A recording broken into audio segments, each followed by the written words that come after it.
Hello, my name's John Wadsworth. I'm a professional astrologer and I'm talking to you here in this lovely sunny day in this beautiful garden on the 21st of August 2016. We're in the middle of a powerful astrological lineup. Something that's been threatening to happen for a little while now is the conjunction on Tuesday of Mars and Saturn. Mars in Sagittarius joining with Saturn in Sagittarius. We've been able to see this visibly in the evening sky for quite some time now, watching these two planets get closer together. Now, these traditionally in astrology, Mars and Saturn are known as the two malefics. So in astrological tradition, the combining of these two energies through conjunction was not seen as a particularly auspicious thing. In Sagittarius, it was seen as a harbinger of war and conflict and battle. And that may be one of its manifestations. It certainly brings a tension within us when Mars, the warrior, comes together with Saturn, who brings up qualities of limitation, boundary. It contains, contracts and limits the possibilities of expression. So Mars, who wants to fight, who wants to go forward, who wants to go out there, is contained and constrained by Saturn. Now this can work in a positive way in that it can sometimes actually restrain the warring instinct within us. It can even train the warrior within us. And these are some of the most positive aspects of a Mars-Saturn conjunction. However, it can also, in frustrating that Mars energy, it can actually lead to the manifestation of the very thing that Saturn is possibly able to prevent. So sometimes Saturn is the manifester of the warring impulse, of the warring instinct. And certainly when Mars is in Sagittarius, there's an appetite for conflict, there's an appetite, the fire of Mars rises freely and expands when it's in Sagittarius. A kind of righteous anger. This is a signature of the crusading warrior or the great adventurer.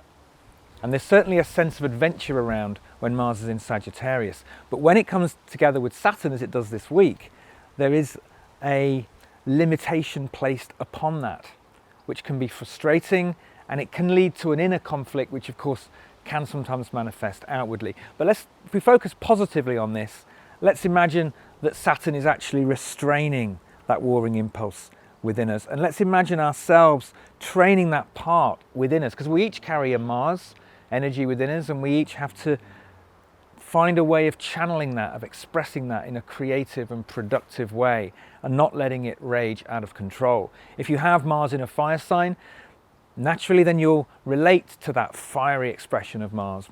It'll be more familiar to you.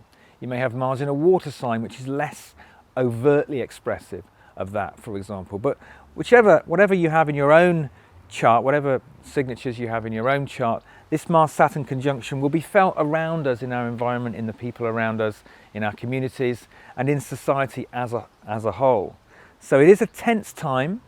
We'll look at what happens in world events this week to see how that Mars-Saturn comes together. It's really within the key degree of orb for a couple of days, Tuesday, say, through to Thursday. That's the 23rd through to the 25th of August. As we go further on into the week, Mercury is actually exactly in conjunction with Jupiter today in Virgo, and there's a big lineup of planets in Virgo as we move towards the end of the month. So we have Mercury, Venus and Jupiter conjoining as Mercury actually slows down to begin its retrograde phase on the 29th of August. We have them all in the last few degrees of Virgo. So there's a lot of control around this. Venus is very contained and controlled while she's in Virgo. Mercury very astute. Mercury has a great wit and a great attention to detail in this sign. Jupiter coming to the end of its run through Virgo, about to move into Libra in the next month or so. So there's this sense of having things under control, having things contained, albeit with Jupiter also at the same time trying to expand the Mercury communicative function and the Venus love energy around as well, but all in a fairly controlled way in the sign of Virgo, the very earthy sign of Virgo. And then as we move to the beginning of September, 1st of September, we have a solar eclipse. Happens at 9.5 degrees of Virgo, sun and moon together. It's actually Technically, we don't call it a total solar eclipse because the moon is slightly too far away from the Earth to completely block the light of the sun and cast the Earth temporarily into shadow. So we call it an annular solar eclipse, but it's still a powerful one. And it's powerful astrologically because that degree in which the sun and moon are in makes an exact opposition to Neptune and an exact square to Saturn. So this solar eclipse actually triggers a powerful aspect, a square aspect, 90-degree aspect between Saturn and Neptune. And that aspect has been forming for some time and will stay active right through September. So we're looking at a very different kind of feel here. Saturn-Neptune. Such different principles. Saturn is all about the control element of life. It's about what restrains us. It's about our fears, our material concerns. It's about time. It's about order. Neptune dissolves all of that. Neptune takes us out of ourselves into a more transcendental or dreamlike state. Sounds lovely, and Neptune can be a beautiful, blissful experience, but it can also make our boundaries very unclear. Saturn-Neptune is associated with blurred boundaries, deception, being deceived, having the wool pulled over our eyes. We may not fully be able to understand what's going on around us during this time. And this eclipse season that we have in September, because we have a lunar eclipse 14 days later in the middle of the month in September. So there's a period of time here, September, things are not so clear. You know, there's so much deception and confusion around world events at the moment, and that's only likely in a way to intensify during September. Things are not clear. We have to be really on our guard to notice where we're being deceived.